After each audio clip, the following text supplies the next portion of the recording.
What's up guys, it's Jonathan Edwards here and welcome to another video. I wanted to talk to you today about bad guys, right? So I'm working on another book to follow up my first book, An Athlete's Guide to Winning in Sports and Life. My next book is going to be called You've Got This, Here's How. And it's really taking the concepts that we learn from playing games and sport and applying it to anything else in our life. And with the work that I do with athletes, one of the things that I think is often overlooked is this idea that we're either playing a sport or we're getting serious and we're doing something else. It's almost like if the time you spend with your sport, it's like you're wasting your time for something more serious. And I think that's a massive mistake. I think the time we spent in sport and the things that we learn, everything from dealing with teammates to overcoming adversity and all these things, these are more powerful lessons that you're gonna take with you for the rest of your life. And I would argue that sometimes we get more quality lessons out of success and failure in sport than we do, let's say, in math class. No offense to math class, but as you learn more about me and you listen to my podcast and you watch my videos, you'll understand more of my mindset there. But really, I believe it's super important. So I want to talk about a concept that I'm writing about in my new book, that when we play games, one of the things that we identify are the bad guys. Now, it's really easy in sports because the bad guy is typically the person who's not wearing your jersey, right? Or your team uniform.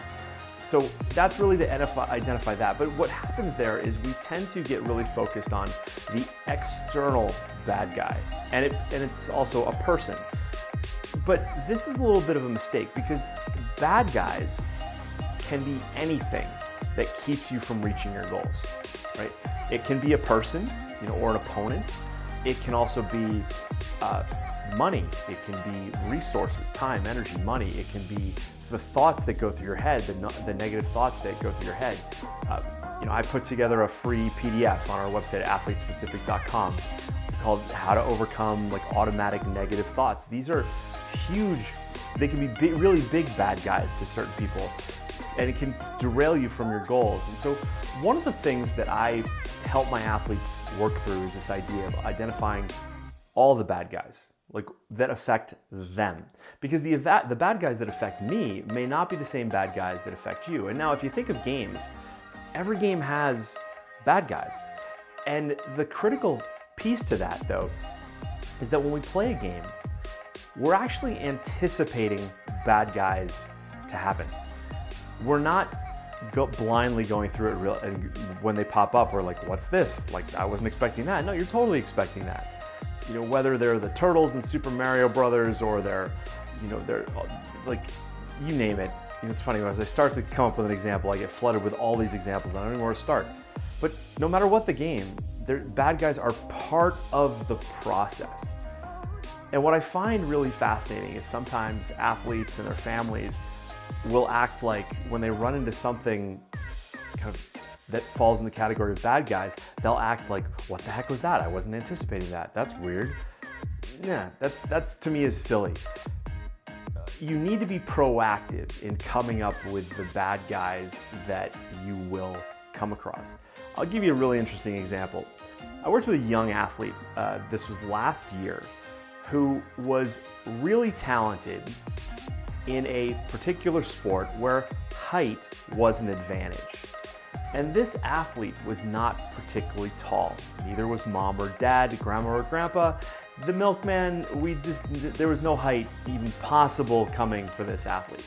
But they were super talented. They developed their technical ability. If you watch my video on the 3 key abilities, you'll see more of that. I'll try to link to that below. But the idea is that this athlete and their family had really ignored one of the bad guys that was going to be painfully obvious at a certain point, which was height or lack thereof. So what was fascinating to me was that this family was now really frustrated because there was no lack of height, or there was a lack of height, and this athlete really had now reached a plateau, not based on talent, but based on a physical quality that they really had no ability to overcome. right? There was that Brady Bunch episode ages ago where one of the Brady kids was trying to stretch themselves out to get taller. It doesn't work like that. So it was really unfortunate because I had to kind of come into this family environment and go, hey, listen, your coaches along the way really took advantage of your technical ability and allowed you to thrive, but selfishly, because they didn't prepare you to get to that next level, which sometimes for coaches, we need to look 2, 3, 4, 5 years down the road, right? It's okay if you love a sport and you love to play a certain position, but to know that you ultimately won't succeed there long term is unfortunate. One of my favorite stories that kind of plays this out a little bit is actually the reverse. So Carson Palmer was hopefully a Hall of Fame quarterback in the NFL, and he grew up in Orange County, California. His father got a job opportunity in Connecticut. Now Carson is a big guy, big dude. And when he was in high school, he was like 8 inches taller and 30 pounds heavier than everybody else around him. When he moved to Connecticut. When he was in California, he was just one of the boys and he was a quarterback. And he'd gone to quarterback camp, really focused on becoming a quarterback and specializing in that. But when he moved to Connecticut, the coaches in Connecticut said, no, you're not gonna be a quarterback, you're gonna be a lineman. And he was like, no, I'm a quarterback. I've been training for this. My dream is to become a quarterback. And those coaches were like, no, you're gonna be a lineman. And he ended up going to his dad and said, listen, I just don't see this working here. My dream is to become a quarterback, right? I've been training for this, I'm good at it. He was one of the best kids in California at the time. And luckily his dad had the foresight as well to see, you know what, this isn't gonna work here in Connecticut. So what they ended up doing was they ended up leaving the family back in California. Father would commute back and forth from Los Angeles, from Orange County, California to Connecticut every weekend.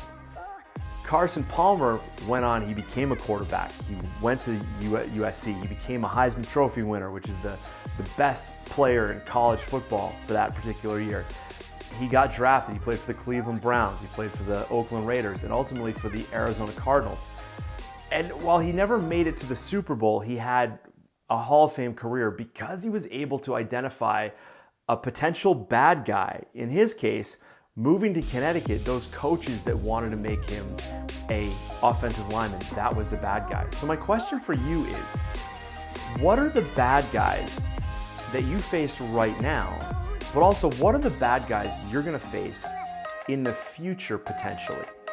What are you relying on right now? Maybe as a family, you're looking at your athlete, go like, oh wow, Jimmy's a great little player, and Jimmy's like super technically based, but he's tiny. He's never going to be any taller than that. Well, so what's the plan here? What are you going to do with that? Okay. Maybe it's not a size issue. Maybe it's a resource issue. Maybe it's a funding issue. Maybe it's a sponsorship issue. Maybe it's a where you live issue. Tennis players, for example, are one of the best examples of athletes who will relocate across a country to work with a specific coach. Maybe that's a bad guy for you. Maybe your location is a bad guy. What do you need to do to overcome that? You can't just turn a blind eye. You can't just put it away. You got to deal with it a little bit, right? So take some time, write down your bad guys, figure out how you can overcome them or how you will overcome them. Maybe it's going to take something a little bit outside the box to think that way. But this to me is one of those best skills that you can learn in your life. It's like, what are the bad guys that I'm facing now and I will potentially face in the future, okay? Write them down, identify them, and then move on. So I hope you liked this today. Listen, if you did, do me a favor, share it, hit the like button. We always like that. Wherever you are, if you're seeing us on Facebook, if you're on YouTube, or if you're on iTunes, or Google Podcasts, or Stitcher, or any of that stuff, do me a favor, leave me a review. I sure would love to hear it. And leave me a comment so I know where you are in the world. I'd love to listen to your story down the road. All right, see you tomorrow. Cheers.